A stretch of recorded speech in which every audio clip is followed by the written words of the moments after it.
this is just, in fact, I just gathered few points in terms of what we actually perceive in terms of getting environment clearances, and we have actually added local self-government as a part of it, because especially in the context of Kerala, we actually need to debate and discuss how to take it forward. What is the role of local self-government in the whole industry, in industry development as such. So my first slide is actually on LSG. What should be the role of LSG?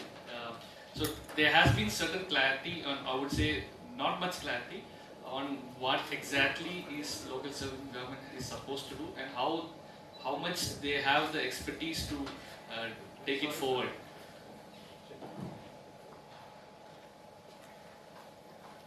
So one thing which we are suggesting, I'll just quickly go into the suggestion part, is in fact this is a model which Tamil Nadu has actually done is very recently, I would say just 1 week before, is to take some licenses and integrate it to the single window system which they have already put in place.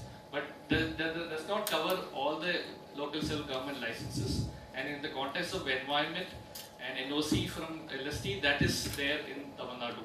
So I see this could be actually replicated in most of the states, not there in Karnataka, not there in Kerala. So this could be actually one of the serious recommendations which we believe we could actually take it forward, make it easy for industries who want to set up establishment to get the NOCs as quick as possible, and the local self-government can actually have the required machinery to do that. So maybe I would invite more suggestions and recommendations on how practically it's possible to do this on the ground. Then this is a basic chart of basic environment clearances which our friends from Nuance have actually helped us to develop it. So I just, you could actually understand how the categorization has been currently existing. In fact, the government of India has come out with this new category called white category, providing exemptions in terms of certain forms of industries like solar and all. So I believe we have people from power industry who could actually reflect how this could benefit the industry and how the systems can actually take it forward in terms of getting things done in the easiest manner. So I am not debating or discussing more into this. Let this be a discussion panel, I would say. Let them debate and find out how we could actually take it forward. So in terms of environment clearance, we have actually put very small recommendations, and one is, of course, one thing which we have seen missing across the state, and few states, except for example Haryana, has actually identified the list of industries which come under each category, but it's not been done in most of the states, and I think it's very important. So suppose I am an entrepreneur, I should know under which category I should come, and it should be as detailed as possible. And in fact, it could be actually, the best way is to in fact tag with the pollution index, and this is exactly what the government of India has actually trying to do, and I want to see whether it's possible at the state level also, whether we could actually identify the categorizations can be made based on the pollution index, and whether we have the scientific know-how to actually do it at the state level. So this could be also explored in the best possible manner. So all the clearances should be again based on the categorization which we have to put. Second thing is, of course, GIS map. Yesterday also we had, in fact, especially for land, we have actually discussed this a lot. How mapping would actually help a lot in identifying land and making the decision of the entrepreneur very clear as to what kind of clearances he should get and what kind of what are the things which he has to do. So in most of the states which we feel, when we talk to entrepreneurs in this end, it's not at all clear. See, when I set up an industry and very lately someone comes and inspects, then I know that okay, this area came under CRZ zone or some other zone. And I believe we have Jose Dominic sir who could actually reflect very good on how this has been done both legally and illegally. And this is one area which I would say things can be actually worked out once we have very clear-cut provisions as such. And of course, the last one, again, something which we have discussed is a single nodal agency, because we have multiple clearances required in terms of land approval and utility approval and NOC from Energy Department. So one thing, again, I just reiterating the same point today also about empowering the state nodal agency to actually clear energy projects. And since we have people in the panel who can talk about energy projects and what is the need for it, ideally, institution like INERD should be empowered to do that. An entrepreneur should, and since we have the need for renewable energy in a massive scale, it should be made easier, the time process should be made clear, and the rules should be much more clear in terms of how this systems can be made work, whether it's through online solution or whether it's through a department as such. So this is also something which we believe can actually do a lot in helping the industry cause. And of course, I don't need to discuss about the online consent management system. And thankfully, Kerala is one of the few states which have actually adopted it. But here also, very few set of clearances is now integrated to this online consent management system, say Air Act and Water Act provision and all. Ideally, we should have a link to each state, and it should be as comprehensive as possible. At least there should be a concerted effort in this behalf, and I believe the government should actually take it forward, because we have a system in place. It's all about adopting it and adding more provisions and rules to actually integrate the system. In fact, I also shown the Chhattisgarh model, because Chhattisgarh is only the one state which has actually done remarkably well in terms of integrating it. In terms of, we have actually compiled around 21 laws. That's what I understood related to environment into the system. So other states have a lot of catching up to do in terms of getting these clearances.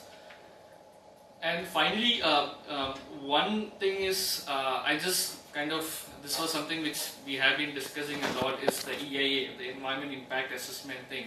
So there has been a lot of discussion to what extent, what kind of categories of industry we should have EIAs and all. So now there has been some clarity at the central level, but again, we have few specific recommendations on this regard. So I'm not going much into that. Yeah, we have Mr. P.H. Kurian has to be. Okay, so just going back to some of the specific recommendations again. One is the consent to establish. Many of the states have actually made it simple, but the renewal process is still not clear. In fact, the validity, they have increased the validity of consent to establish and consent to operate, but still many states still prescribe for a fresh NOC after the initial validity period. So ideally there should be maybe automatic renewal is not possible at this stage. Maybe at the later stage we could actually do that, but to streamline the process, we should go for instead of a fresh NOC, it should be a renewal of NOC. So I had yesterday mentioned how a single window system would have that tag to actually make a provision for renewal. So we have the details already there, and then it's all about actually integrating it to the current system. Then of course rationalize CRZ rules. In fact, there has been a lot of delays and disputes regarding the applicability of CRZ zone, especially in the context of Kerala. And in fact, few of the panelists can actually reflect on this thing, how it's making it very difficult for people to operate. I see it's not about industries issues alone, even residential properties and dwellers of areas nearby CSR zone have been finding it very difficult even to modify some of their houses. So one thing which of course the government has done is to actually come out with CRZ zoning of all these areas, but the way in which scientifically they have done is, say, based on the high tide load, but how frequently they are updating is a cause of concern for many people, and many people are still not aware. Same point which I mentioned, they are not aware whether this area comes under CSR zone. So maybe there should be some public document which people can rely on to see whether construction is possible, what kind of modification of their houses are possible under CSR zone also. So that is another recommendation which we believe can be taken on. Then of course, one thing which was, this was a point which was vehemently raised in some of the meetings we had with power entrepreneurs, is the standardization and certificates norms for solar energy. They say that we bring German technology, we bring US technology, but we are treated as equal to any Chinese technology as such, which largely they say is a copy of many of the low-end technologies. So the standard, in fact, we have this rating system which has been made applicable in many industries, just like we have green buildings. We should have a rating system of how we actually evaluate solar energy, the panels and other things. So we can actually go for a standardized norm, not a uniform norm, but a standard rating system for us to do that. So this is a very specific thing which I would believe can actually help the cost for industries, and from the consumer point of view they can actually make their choices in a much better manner. And of course the other things in terms of the plantation, again this is a very debatable area. In fact, interestingly, if you look at the numbers, the very dense area in India has actually come down, but the moderate dense forest area has actually increased. Why? Because it's just because commercial plantations have actually been added to the moderate dense area. So there has been increase in this thing. But because of the fact that commercial plantations have been added, now they have to comply with many of the forest laws. So this is especially prevalent in the context of many states which are ecologically sensitive. So this is something which maybe I don't want to comment on it. I would say we could actually gather inputs how to kind of deal with it. Whether we should have a proper demarcation of zones which is commercial and which is plantation, and how the forest law should be made applicable in this area. So in fact, I had seen examples from other countries where they had done very well in terms of demarcating the zones. In fact, one of my colleagues, Shama, has mentioned how there has been issues with the boundaries. A lot of litigations have actually happened between the forest department and plantations as to the boundaries.